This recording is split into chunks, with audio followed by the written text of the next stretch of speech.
अस्सलाम वालेकुम। अच्छा जी, आज जो है वो बहुत अहम फार्मूला हम देखेंगे सम इफ़ का, कि सम इफ़ का फार्मूला क्यों और कैसे लगता है। सबसे पहले तो क्यों लगता है कि अगर हमारे पास कुछ आइटम है जो सिंगल नाम के हैं, अगर मैं आपको दिखा दूं कि इसमें डुप्लीकेट कोई भी नहीं आ रहा, देखें ये डुप्लीकेट आ रहा है, मैं इसको ख़त्म कर देता हूँ, ठीक है ना। मेरे पास ये चाहिए, देखें ये इसमें कोई डुप्लीकेट नहीं है, ठीक है, कोई डुप्लीकेट नहीं है, लेकिन इसके अंदर डुप्लीकेट हैं आइटम, सारे आइटम डुप्लीकेट हैं, मल्टीपल टाइम्स आ रहे हैं इस कॉलम में। तो मुझे ये क्या करना है कि लैपटॉप के जो पीसीस बाएँ हैं या फिर प्राइस है, ये कितने हैं, लैपटॉप के कितने पीसीस मैंने बाय किए हैं और उसकी टोटल प्राइस उसकी कितनी है। अगर मैं यहाँ लिख दूँ पीसीस और यहाँ लिख देता हूँ प्राइस, ठीक है ना, तो मैं पता करना है कि लैपटॉप के कितने पीसीस मैंने बाय किए हैं, तो उसके लिए सम इफ़ का फार्मूला यूज़ होता है। सम इफ़ लिखेंगे,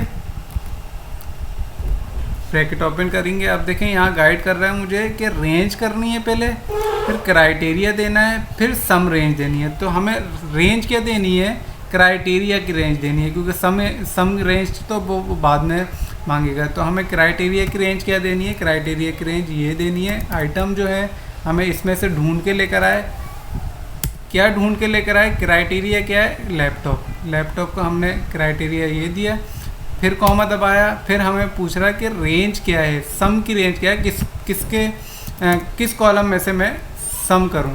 तो हमने बोला कि पीसीस जो बाय किए हैं इसके अंदर हमें सम करना है, ठीक है। एंटर किया मैंने, तो इसने बता दिया कि 51 लैपटॉप जो है वो मैंने पीसीस बाय किए हैं।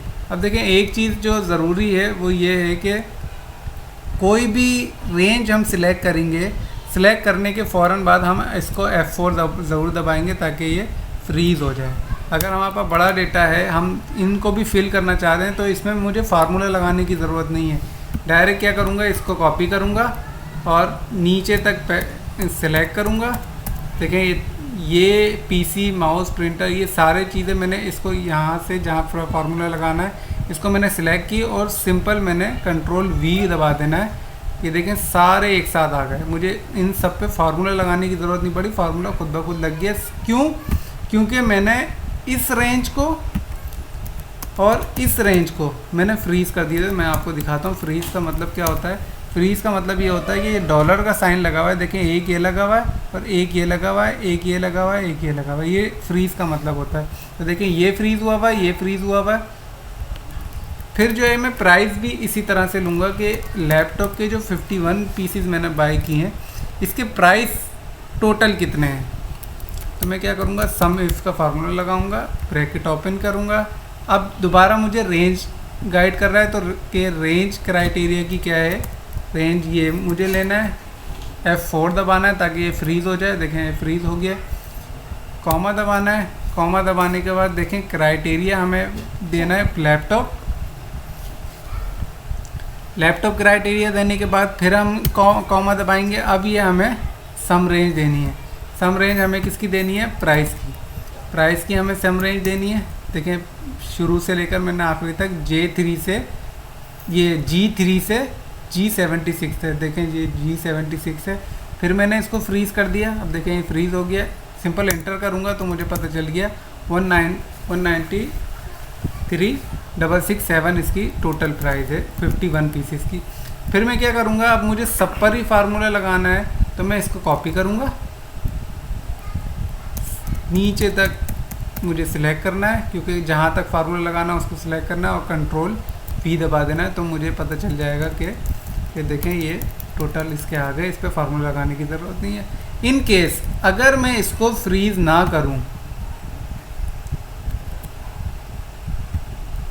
ठीक है, इसको मैंने फ्रीज़ हटा दिया, ठीक है, इसको मैं इस रेंज को मैंने फ्रीज़ हटा दिया, इस पे फ्रीज़ लगा हुआ है, लेकिन सम रेंज पे कोई फ्रीज़ नहीं लगा। देखें कितनी बड़ी चेंजेस आएगी, कितनी बड़ी गलती हो सकती है। देखें गलती ये हो गई कि J3 से लेकर G3 से लेकर G76 है, G3 ये है और G76 यहाँ तक है। लेकिन जब मैंने फ्रीज़ हटा दिया तो देखें इसकी वैल्यू चेंज हो, इसकी ये जो सेल होता है, सेल चेंज हो जाएगा कि ये देखें G3 ये G4 हो गया, जबकि G4 होना नहीं चाहिए, ये G3 ही होना चाहिए, क्योंकि इसने फिर यहाँ से रेंज नहीं ली। और ये देखें ये यहाँ तक रेंज इसने ले ली। फ्रीज़ करने का मतलब ये होता है कि ये अपनी जगह से बिल्कुल भी ना हिले अगर हमें कॉपी पेस्ट करना है तो। कि ये कर दिए मैंने। अब इसकी वैल्यू, एक्चुअल वैल्यू इसका आ जाएगी। देखें मैंने क्या किया, अगर मैं कॉपी पेस्ट कर दूंगा तो यहाँ 69,000 आ रही है। जैसे ही मैं इसको पेस्ट करूँगा तो 127, ये बिल्कुल एक्चुअल इसकी वैल्यू आ गई है। तो इस तरह लगता है सम इफ। ये बहुत ज़्यादा स्ट्रॉन्ग फार्मूला है, इसको बहुत ज़्यादा यूज़ होता है। कोई शीट बनानी हो, कोई वर्किंग करनी हो, कोई सम करना हो किसी चीज़ का, तो इसके लिए हमें ये ज़रूरत पड़ती है।